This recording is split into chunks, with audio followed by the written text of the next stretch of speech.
Hello student, I am Seema Kushwaha from Bharati group of college.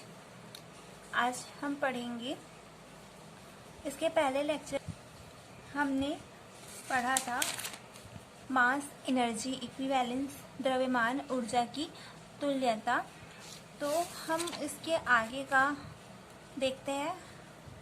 इसके पहले class में हमने इसके आगे का देखा था, अब हम उसके आगे का देखते हैं। इसके पहले हम निकाल चुके थे मास एनर्जी इक्विवेलेंस में E square minus P square C square equal to M not square C की पावर 4, जिसमें आपेक्षिकता के अनुसार अर्थात लॉरेंज रूपांतरण के अनुसार ई square minus P square C square का मान है वो नियत रहता है। तो उसके आगे का हम देखते हैं, जब वस्तु का वेग शून्य हो अर्थात v इक्वल टू 0, तो वस्तु की जो ऊर्जा है E not equal to M not C square को विराम ऊर्जा कहेंगे। तो इक्वेशन 2 से ज्ञात होता है कि जब वस्तु का वेग और संवेग बढ़ता है तो वस्तु की आपेक्षिकी ऊर्जा ई भी बढ़ती है, परंतु आपेक्षिकी ऊर्जा ई में वृद्धि वस्तु द्वारा प्राप्त गतिज ऊर्जा के बराबर होती है। तो वस्तु की ऊर्जा होगी यहाँ पर, एनर्जी ऑफ ऑब्जेक्ट होगा k equal to E minus E naught. तो यहाँ पर हम e की वैल्यू रखेंगे m C square minus E naught की वैल्यू रखेंगे m नॉट सी स्क्वायर। तो k की वैल्यू निकल जाएगी, सी स्क्वायर दोनों पे है, कॉमन निकल जाएगा, सी स्क्वायर यहाँ पे बचेगा m माइनस एम नॉट। इसे हम इक्वेशन 5 लिखेंगे।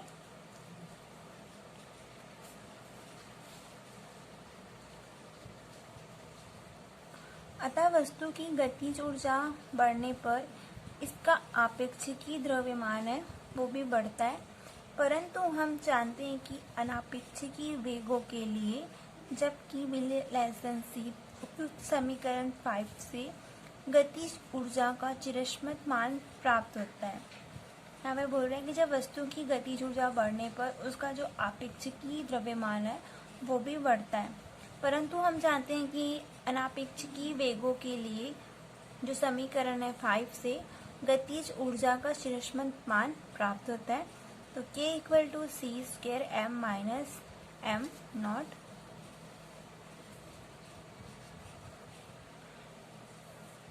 यहाँ पर हम m की वैल्यू रखेंगे, सी स्क्वायर आ जाएगा m नॉट रूट पे 1 minus V square upon C square minus m not.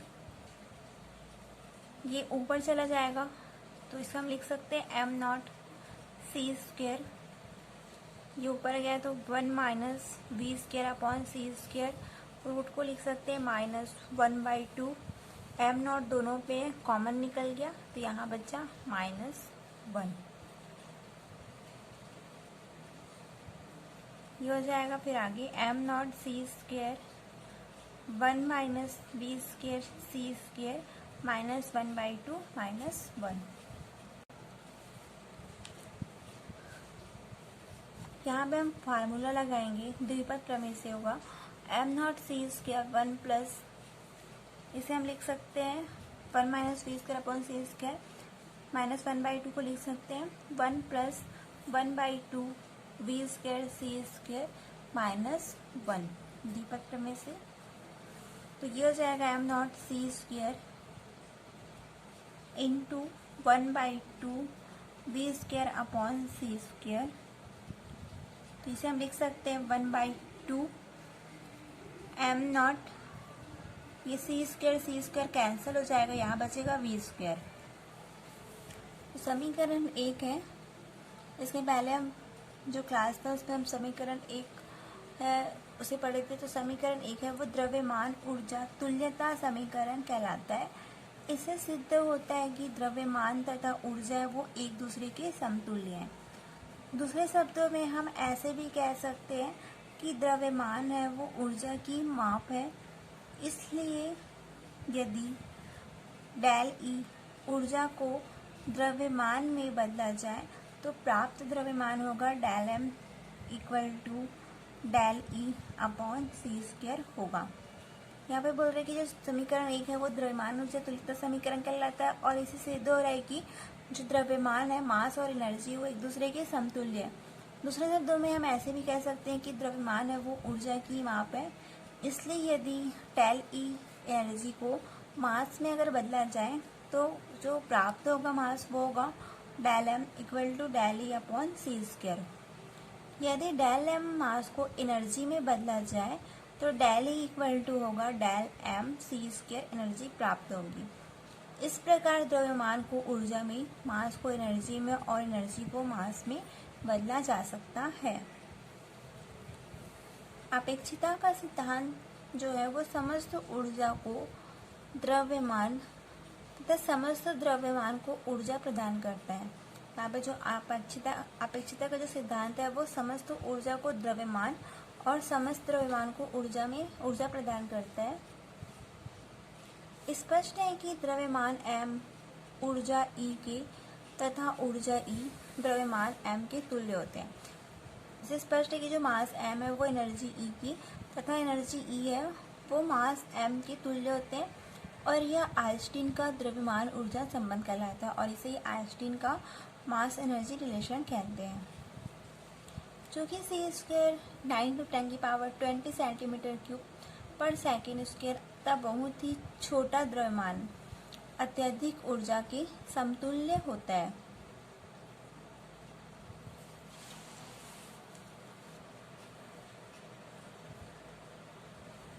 यही कारण है कि रेडियम, यूरेनियम आदि रेडियोएक्टिव पदार्थ से अति तीव्र वेग से कण उत्सर्जित होते हैं। जो सी स्क्वायर है वो 9×10⁻20 सेंटीमीटर क्यूब पर सेकेंड स्क्वायर है, अतः बहुत ही छोटा द्रव्यमान अत्यधिक ऊर्जा के समतुल्य होता है और यही कारण है कि रेडियम, यूरेनियम आदि रेडियोएक्टिव पदार्थ से अति तीव्र वेग से कण है वो उत्सर्जित होते हैं, एमिटेड होते हैं तथा यह प्रक्रिया लाखों वर्षों तक चलती रहती है और जो यह प्रोसेस है वो लाखों वर्षों तक चलती रहती है। इसलिए सूर्य तथा अन्य तारे अरबों वर्षों से प्रकाश व ऊष्मा उत्सर्जित करते चले आ रहे हैं।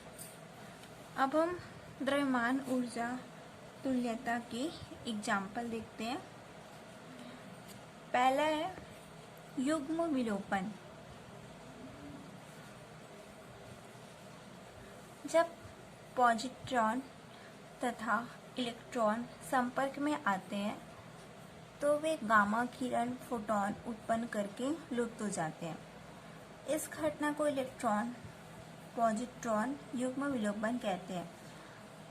यहाँ पे बोल रहे हैं कि जब पॉजिट्रॉन है और इलेक्ट्रॉन है वो एक दूसरे के कांटेक्ट में आते हैं तो उसमें से गामा किरण है वो फोटॉन उत्पन्न करके लुप्त हो जाते हैं और इसी घटना को इलेक्ट्रॉन पॉजिट्रॉन युग्म विलोपन कहते हैं। इस क्रिया में भी दोनों कणों की समतुल्य ऊर्जा 2mc² उत्पन्न गामा किरण फोटॉन की ऊर्जा की तुल्य होती है और इस क्रिया में भी जो दोनों कणों की समतुल्य ऊर्जा है 2mc² वो उत्पन्न गामा किरण फोटॉन की ऊर्जा की तुल्य होती है। यह दोनों युग्म उत्पादन तथा युग्म विलोपन की प्रेक्षित घटनाएं द्रव्यमान ऊर्जा की समतुल्यता सिद्धांत की प्रत्यक्ष पुष्टि करती है और यह जो दोनों युग्म उत्पादन है तथा युग्म विलोपन की प्रेक्षित घटनाएं द्रव्यमान ऊर्जा की समतुल्यता सिद्धांत की प्रत्यक्ष पुष्टि करती है। तो ये था युग्म विलोपन।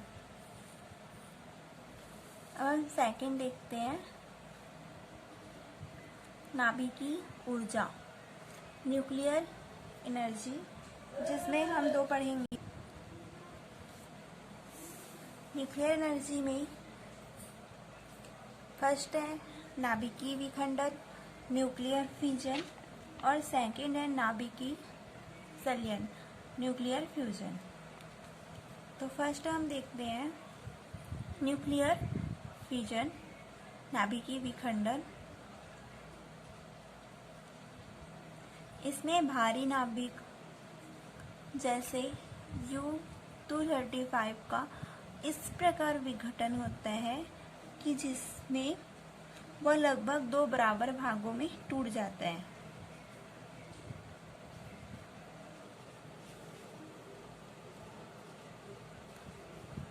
नाभिकीय विखंडन में भारी नाभिक U-235 का इस प्रकार विघटन होता है जिससे जो भारी नाभिक है वो बराबर 2 भागों में टूट जाता है।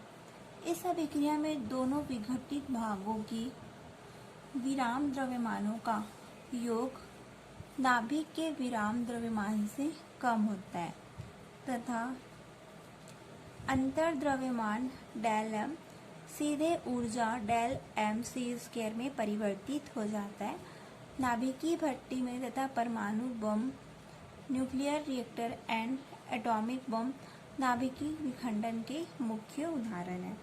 नाभिकीय विखंडन में भारी नाभिक जैसे एग्जाम्पल के तौर पे U-235 का इस प्रकार विघटन होता है कि जो भारी नाभिक है वो लगभग 2 बराबर भागों में टूट जाता है और ये जो अभिक्रिया है इसमें दोनों विघटित भागों के जो विराम द्रव्यमानों का योग है वो नाभिक के विराम द्रव्यमान से कम होता है। मतलब जो दो विघटित हो रहे हैं भाग उसके रेस्ट मास का योग जो है वो न्यूक्लियस के रेस्ट मास से कम होता है और जो अंतर द्रव्यमान है डेल एम वो सीधे ऊर्जा डेल एम सी स्क्वायर में परिवर्तित हो जाता है। नाभिकीय भट्टी, न्यूक्लियर रिएक्टर और जो एटॉमिक बम जो नाभिकीय विखंडन न्यूक्लियर फिजन के एग्जाम्पल है। सेकंड हम देखते हैं नाभिकीय संलयन। इसमें 2 हल्के नाभिक मिलकर एक बड़ा नाभिक बनाते हैं जिसका द्रव्यमान जो है वो भागीदार नाभिकों के द्रव्यमान के योग से कुछ कम होता है। द्रव्यमान का यह अंतर ऊर्जा के रूप में उत्पन्न होता है। हाइड्रोजन बम, सौर ऊर्जा, सोलर एनर्जी नाभिकीय संलयन के एग्जाम्पल है। न्यूक्लियर फिजन में क्या होता है, इसमें जो दो हल्के न्यूक्लियस है वो मिलकर एक बड़ा न्यूक्लियस बनाते हैं, नाभिक बनाते हैं जिसका द्रव्यमान भागीदार नाभिकों के द्रव्यमानों के योग से कुछ कम होता है। द्रव्यमान का यह अंतर जो है वो ऊर्जा के रूप में उत्पन्न होता है और जो मास का जो डिफरेंस है वो एनर्जी के रूप में उत्पन्न होता है। हाइड्रोजन बम हो गया, सोलर एनर्जी हो गया, वो न्यूक्लियर एग्जाम्पल है। थर्ड देखते हैं युग्म उत्पादन, पेयर प्रोडक्शन। कभी कभी ऐसा देखा गया है कि जब गामा किरण फोटॉन किसी नाभिक से टकराता है तो नाभिक के तीव्र विद्युत क्षेत्र में फोटॉन लुप्त होकर इलेक्ट्रॉन पॉजिट्रॉन युग्म, इलेक्ट्रॉन पॉजिट्रॉन पेयर पैदा हो जाता है। और यह देखा गया है कि जब गामा किरण फोटॉन की ऊर्जा दोनों कणों की समतुल्य ऊर्जा 2mc² के बराबर होती है, जहां m वो इलेक्ट्रॉन या पॉजिट्रॉन का द्रव्यमान है। यहाँ पे बोल रहे हैं कि जो युग्म उत्पादन होता है उसमें कभी कभी ऐसा देखा गया है कि जब गामा किरण है वो गामा किरण फोटॉन किसी भी न्यूक्लियस से टकराता है, किसी भी नाभिक से टकराता है तो नाभिक के तीव्र विद्युत क्षेत्र में फोटॉन लुप्त इलेक्ट्रॉन पॉजिट्रॉन युग्म, इलेक्ट्रॉन पॉजिट्रॉन पेयर है वो पैदा हो जाता है। और यह देखा गया है कि जब गामा किरण फोटॉन की ऊर्जा दोनों कणों की समतुल्य ऊर्जा 2mc² के बराबर होती है, जहां m है इलेक्ट्रॉन या पॉजिट्रॉन का द्रव्यमान है। पॉजिट्रॉन का आवेश जो है वो इलेक्ट्रॉन के आवेश के बराबर किंतु धनात्मक एवं द्रव्यमान के बराबर होता है। यहाँ पे जो पॉजिट्रॉन है उसका चार्ज है जो इलेक्ट्रॉन के चार्ज के इक्वल किंतु पॉजिटिव या मास के इक्वल होता है। पॉजिट्रॉन वास्तव में इलेक्ट्रॉन का प्रतिकण एंटी पार्टिकल है। इस प्रकार ऊर्जा द्रव्यमान में परिवर्तित होता है, इस प्रकार जो एनर्जी है वो मास में परिवर्तित होता है। तो यहाँ पर द्रव्यमान ऊर्जा तुल्यता के एग्जाम्पल में हमने युग्म विलोपन पढ़े। सेकेंड नाभिकीय ऊर्जा, न्यूक्लियर एनर्जी, जिसमें हम न्यूक्लियर फिजन और न्यूक्लियर फ्यूजन के बारे में पढ़े। और थर्ड था युग्म उत्पादन। 3 इसके एग्जाम्पल है।